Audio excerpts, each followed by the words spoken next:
buenas noches, estamos comenzando la segunda edición de Panorama U. Estamos en vivo en el canal 30 de la televisión digital abierta y también en www.señalu.tv para repasar con ustedes los temas que hoy terminaron de consolidarse en los medios de comunicación y también en las redes sociales. Al mediodía cerramos la primera edición de Panorama U destacando por un lado Superclásico, noticias que continúan vinculadas con el Superclásico. En este caso hacíamos hincapié en el panadero, es decir, el barra de Boca que confesó y que fue eximido de ir preso por la justicia. Un segundo tema también posicionado hacia el mediodía, el conflicto, el cruce entre Florencio Randazzo y Daniel Scioli. Y en tercer lugar también hacíamos hincapié en una nota de edición Un Cuyo titulada La década loteada. Ya vamos a volver a abordar este tema y otros. Y para eso tenemos a Ignacio Esteller, nuestro panelista de actualidad, Gerardo Jiménez Ponce, nuestro panelista de medios. ¿Cómo andan, chicos? Buenas noches, Sofía, buenas noches. Me alegro. Y hoy nos acompaña la doctora Andrea Lara, representante de la Universidad Nacional de Cuyo en el Consejo Provincial de Ordenamiento Territorial. ¿Cómo estás, Andrea? Muy bien, gracias. Muchas gracias por venir. Gracias a ustedes. Comenzamos entonces, Gerardo. Decíamos que uno de los temas, al menos hasta el mediodía, centrales, Superclásico. Sí, exactamente. Vamos a decir en verdad que tiene que ver con la agenda de ayer. Lo decíamos ayer en nuestro programa, en la segunda edición de Panorama U. Durante la tarde hubo repercusiones porque hubo declaraciones de Napolitano, unas declaraciones que se filtraron o que se escucharon. Entonces el tema estuvo hoy día en tapa de La Nación y de Clarín a nivel nacional, y también lo tuvo Diario Los Andes a nivel local. El tema a primera hora estaba en agenda, eran titulares importantes en algunos de los medios, pero después durante el día fue perdiendo importancia, más que nada porque otros temas se impusieron en la agenda y este perdió su lugar. Adrián Napolitano, alias El Panadero. El Panadero, exactamente. Está, acusado de ser el autor material de los hechos ocurridos en el último Boca River, en el Superclásico por Copa Libertadores. Recordemos que él está libre, pidió la exhibición de prisión ante la fiscal Callejo y le dio esta exhibición de prisión. Hay que decir que es importante que la causa está caratulada como lesiones leves hacia los jugadores de River, pero el Tribunal de Disciplina de la AFA también ha... el vicepresidente, sí. ¿Vos vas a decir lo del vicepresidente que renunció? No, justamente iba a decir que en la causa están tratando que la imputación sea más grave por lo que tiene que ver con el hecho deportivo del Boca River. Sí, esto es lo que quería decir.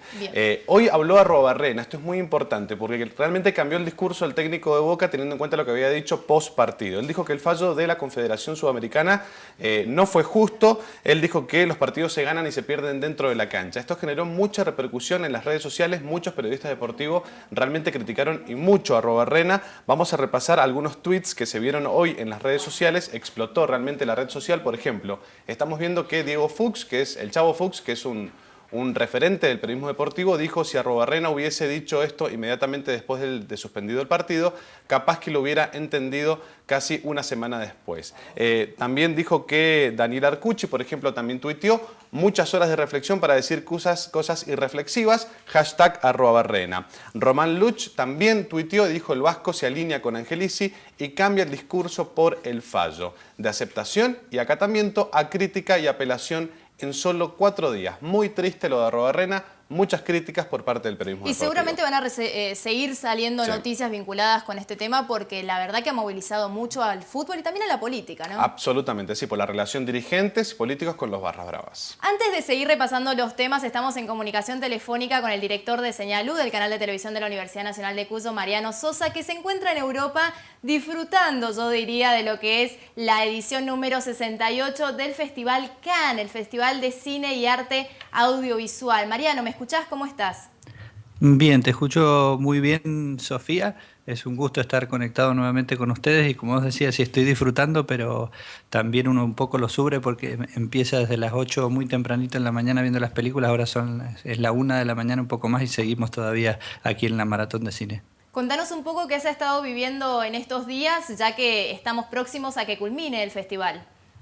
Exactamente, se podría decir que ya hemos recorrido 3/4 partes del festival y te diría que se puede, por decirte, este año es un festival bastante particular porque a veces Cannes no tiene necesariamente una temática específica, pero este año sí se ha podido percibir que hay, en muchas de las películas está presente como la revalorización de lo que son la bondad de los seres humanos, por decirlo de una manera, como la humanidad y y la defensa de eso, incluso algunas películas que tienen de por sí temas fuertes, algunos relacionados incluso con la violencia, pero siempre tienen como cierre esta idea de la reivindicación de lo humano, de la humanidad. Es algo muy particular del festival de este año. Sumado a eso que estás diciendo, ya has estado en otras ocasiones en este festival. ¿Con qué te has encontrado de diferencial? ¿Cuál ha sido, según vos, el sello distintivo de esta edición? Bueno, el sello distintivo quizá es la 9ª vez que estoy aquí en el festival y pasa mucho por lo que te decía recién, por esa fuerte temática presente que me llamó la atención y quizá es como que ha tardado en arrancar. A veces hay películas que empiezan muy fuertes y de las que todo el mundo habla. Este año ha demorado eso y recién, yo te podría decir que recién hoy he podido ver una película que uno realmente dice que podría ser una obra maestra, una realmente muy buena película, que es una película de Turquía. Las demás hay cosas valorables, como por ejemplo, bueno, hay algunas que están tomando fuerza, como la película de Nanni Moretti, sobre todo con la actuación de John Turturro.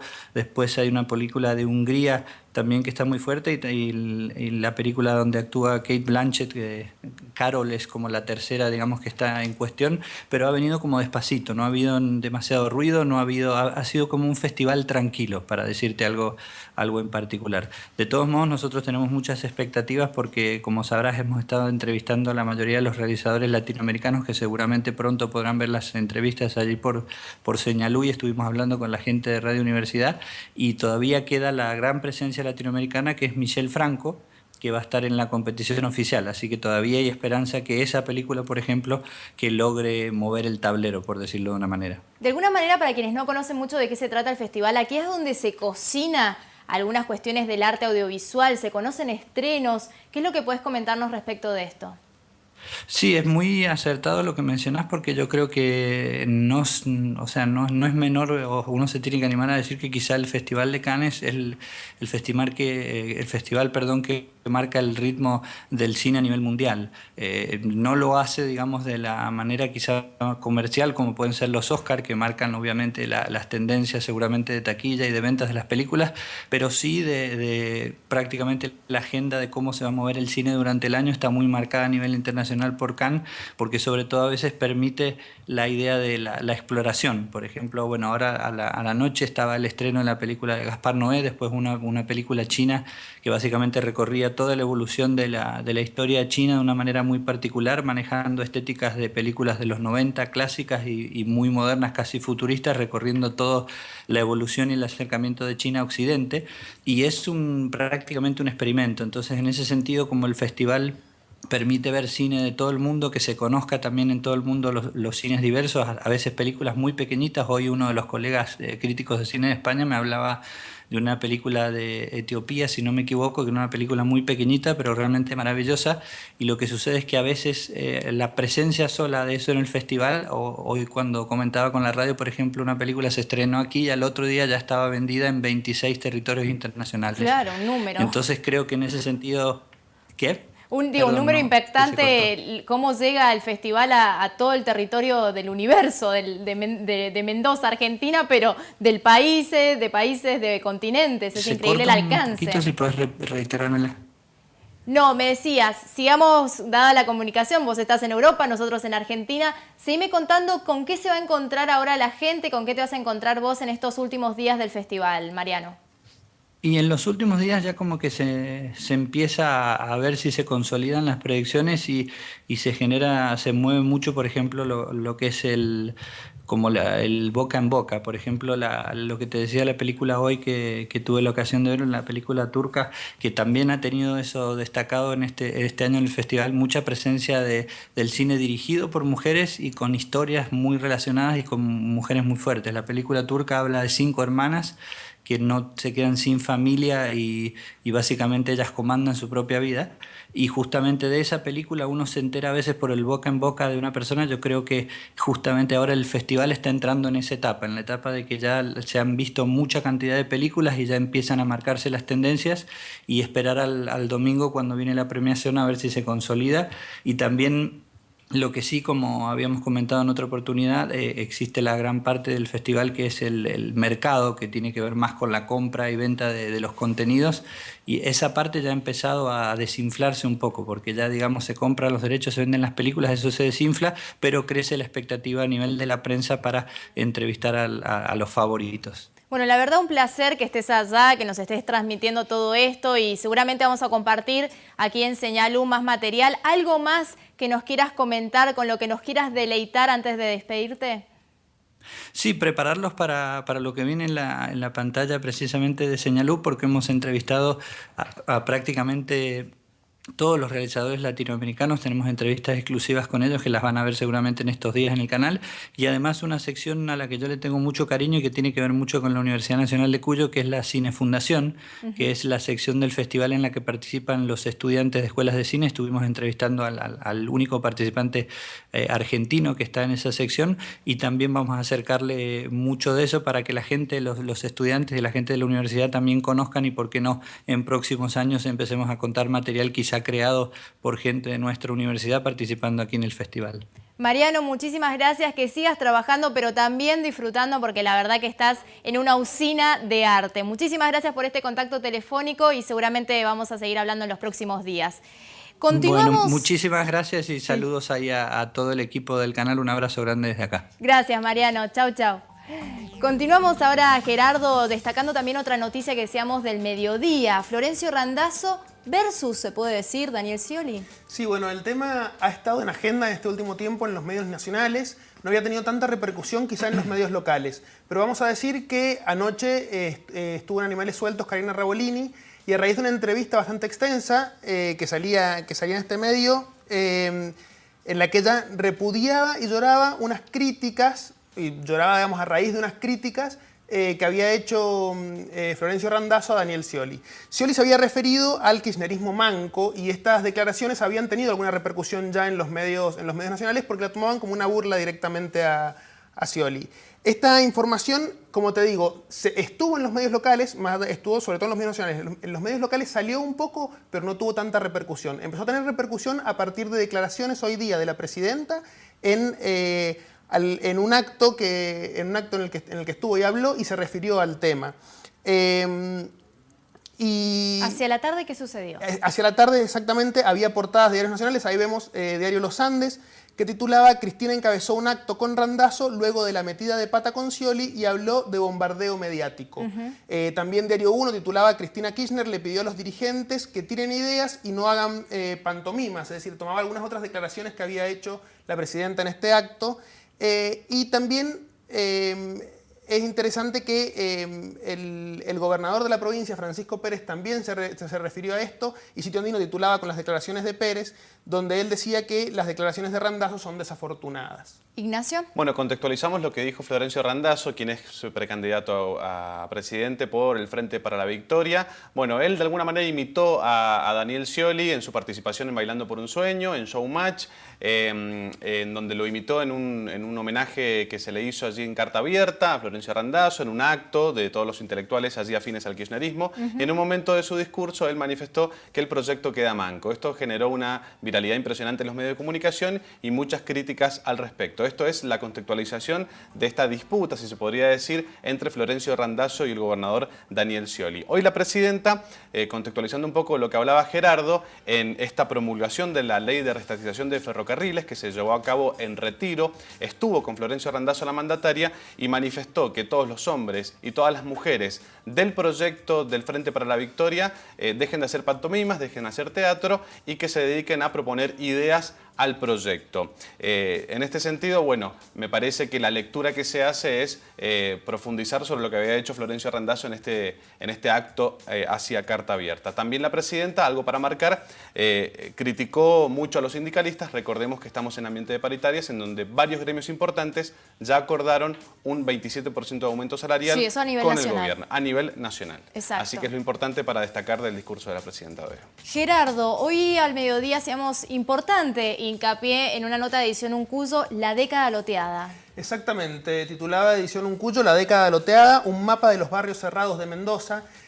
una información vinculada con el ordenamiento territorial que tiene que ver con una agenda que viene trayendo el medio de la universidad. Edición en curso. En las últimas semanas ha tenido varias notas referidas al plan de ordenamiento territorial, a la situación del ordenamiento territorial en la provincia, y presenta ahora este mapa interactivo de los barrios cerrados. Concretamente son dos mapas, ¿no? Uno Sí. en el que se muestra la ubicación geográfica de los barrios y otro una línea del tiempo. Exactamente, todo es un relevamiento que ha hecho Carlos Molina, es el autor de este libro. Alberto Molina es el autor y el reglamento Leonardo Oliva. Ah, muy bien, exactamente, lo que destacaba edición Uncuyo. Bueno, hay que contextualizar un poco lo que es la ley de ordenamiento territorial en la provincia de Mendoza, es importante destacarlo, recordemos que los mendocinos tenemos ley de ordenamiento territorial y de uso de suelos, se sancionó en mayo del año 2009. Luego viene su reglamentación, fue un plan de ordenamiento territorial que presentó el gobernador Francisco Pérez en su discurso de apertura de sesiones ordinarias en mayo del año 2014. Esto es lo que le falta a la ley. El brazo ejecutor, algo que ha hablado mucho el ministro Elizalde, ministro de Tierras,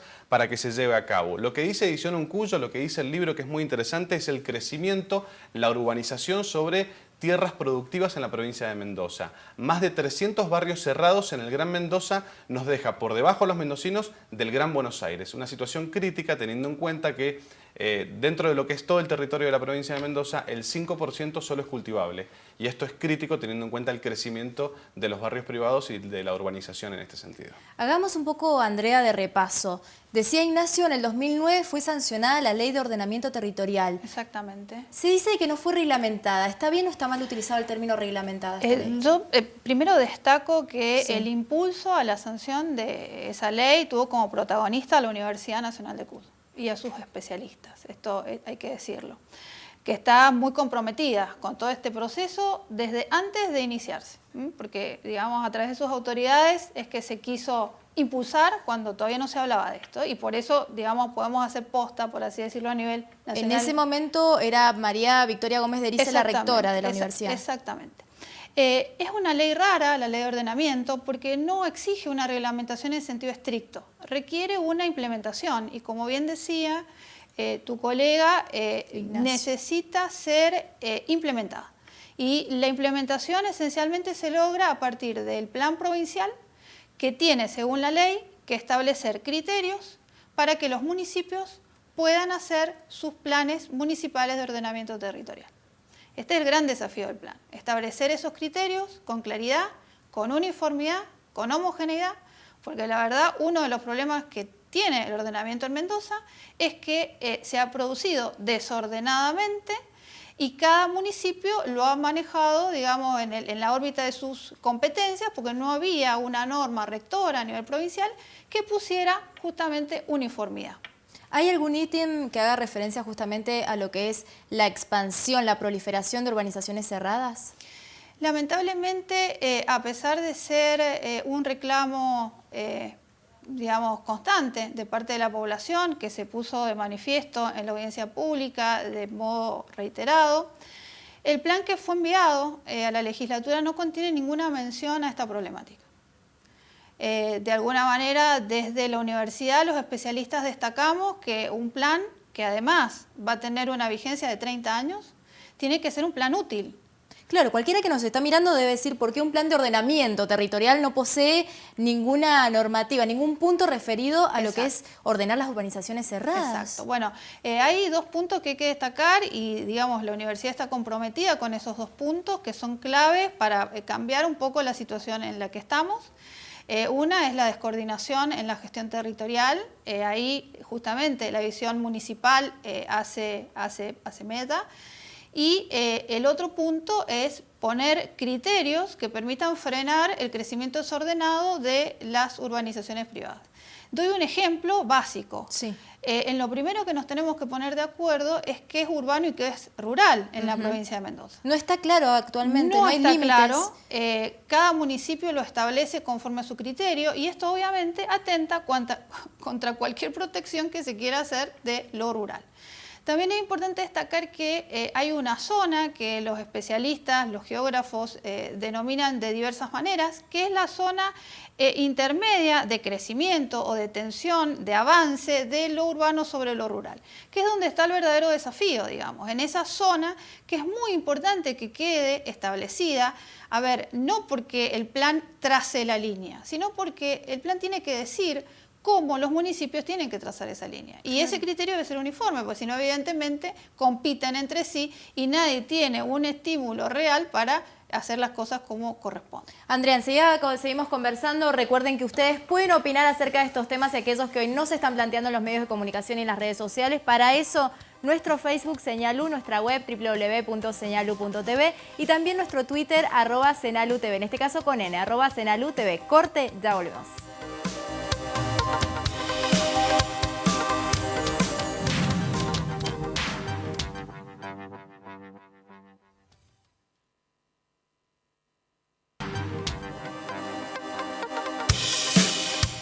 Programa con mucho contenido el de hoy. ¿Qué podemos destacar también de esta tarde y de la mañana, Gerardo? Bueno, vamos a decir que hay un tema que tenía Diario Los Andes en tapa esta mañana en su agenda, un tema que viene tratando en agenda hace varios días, titulaba Los Andes, presión de los estatales a la UCR por el pase de los contratados a planta.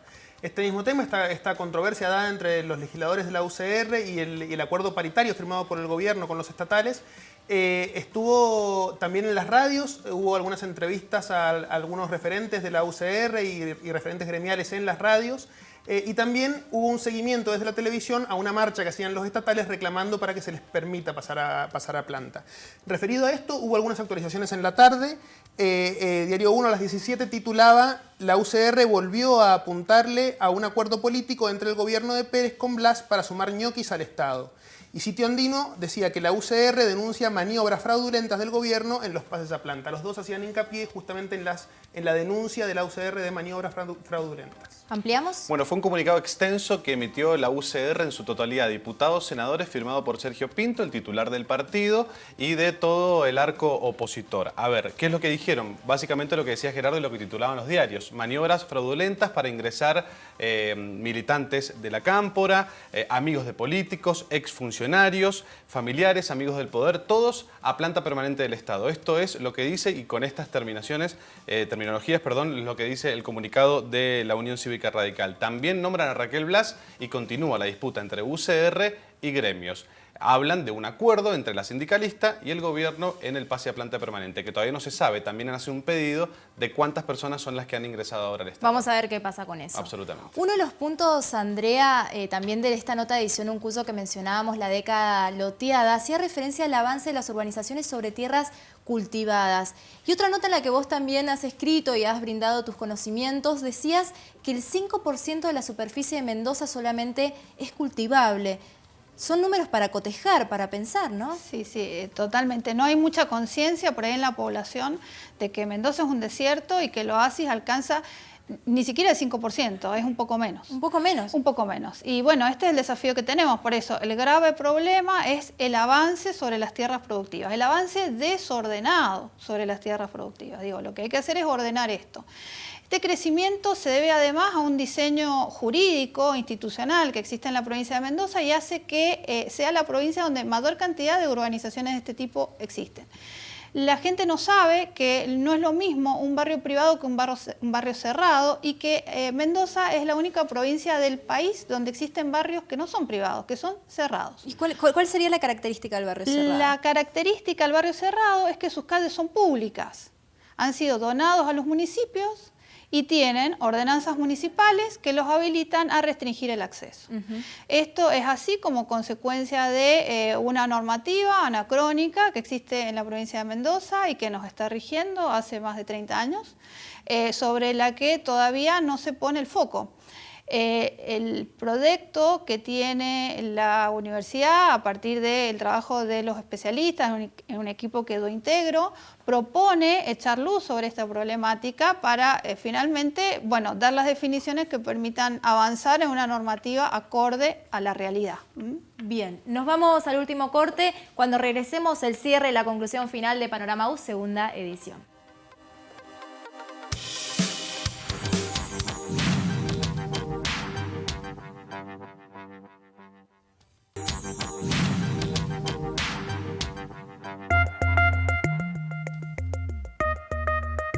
Último bloque, ¿qué otra información podemos recalcar? Bueno, vamos a decir para contextualizar un poco que hace algunas semanas decíamos que a raíz de la visita del gobernador de Mendoza a Buenos Aires, se pensaba que se restablecían algunas relaciones entre la provincia y el gobierno nacional. Este tema estaba en agenda y algunos medios titulaban hablando de la posible confirmación de la candidatura de Francisco Pérez a diputado nacional. Bueno, este tema volvió a aparecer hoy día, también a raíz de una reunión del gobernador con el jefe de gabinete en Buenos Aires, y algunos medios en la tarde tomaban algunas declaraciones del gobernador referido a este tema. Así MDZ a las 17 titulaba: Pérez negó el baño de humildad que pidió Cristina Fernández de Kirchner, y El Sol decía: para llegar al Congreso, Pérez buscará apoyo en el Congreso del PJ. También titulaba MDZ referido a Rubén Miranda, quien aseguró que tiene intenciones de ser senador nacional. Exacto, Ignacio. Bueno, en un primer momento se había trascendido de que la presidenta había participado de esta reunión. Bueno, no fue así, o los diarios comunicaron esto, que el gobernador solamente se reunió con Aníbal Fernández y con algunos funcionarios del gabinete de Cristina. Bueno, se están delimitando las listas. Lo importante a saber es que el Congreso Nacional del PJ se reúne el 30 de mayo. Ahí se determina quiénes van a ser los candidatos a senadores, diputados y también para el Parlasur, que es muy importante. Sí. Francisco Pérez negó este baño de humildad hacia legisladores en la provincia de Mendoza y, bueno, espera que la presidenta antes de junio visite la provincia en su apoyo a Adolfo Bermejo y Diego Martínez Palau. Para ir cerrando, Andrea, en varias ocasiones mencionaste la importancia de la Universidad Nacional de Cuyo en todo esto.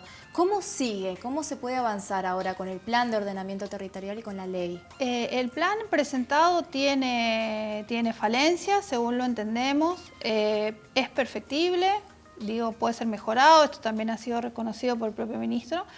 El compromiso de la universidad es seguir acompañando este proceso desde su visión científica y además esencialmente crítica, pero críticamente constructiva. De manera de que si hay posibilidades de mejorar el plan que ha sido presentado en los puntos en los que consideramos que no se puede omitir ninguna solución, esa va a ser la posición. La crítica constructiva y el aporte para tener el mejor plan posible. Y que se convierta la ley en una verdadera política de Estado, ¿no? Por supuesto. Más allá de los gobiernos. Sí, por supuesto, exactamente. Para eso está la universidad. Gracias, Andrea, un placer tenerte. Gracias. Gracias, Ignacio, Gracias. gracias, Gerardo. ¿Y qué nos deja este día miércoles, mitad de semana? Por un lado, noticias vinculadas con el conflicto entre estatales y ahora la Unión Cívica Radical por este acuerdo de paritarias que se dio y que se está analizando en cuanto al pase a planta permanente de contratados. En un segundo tema también destacamos el plano político. Por un lado, el cruce que ha habido en el día de hoy entre Florencio Randazzo y Daniel Scioli, y por el otro, las aspiraciones del gobernador Francisco Pérez de convertirse en diputado nacional y también de Rubén Miranda de convertirse senador nacional. Muchísimas gracias por acompañarnos, hemos tenido de todo, nos hemos ido a Europa, hemos vuelto a Mendoza y las esperamos mañana a las 13 horas en vivo en la primera edición de Panorama. Muchas gracias.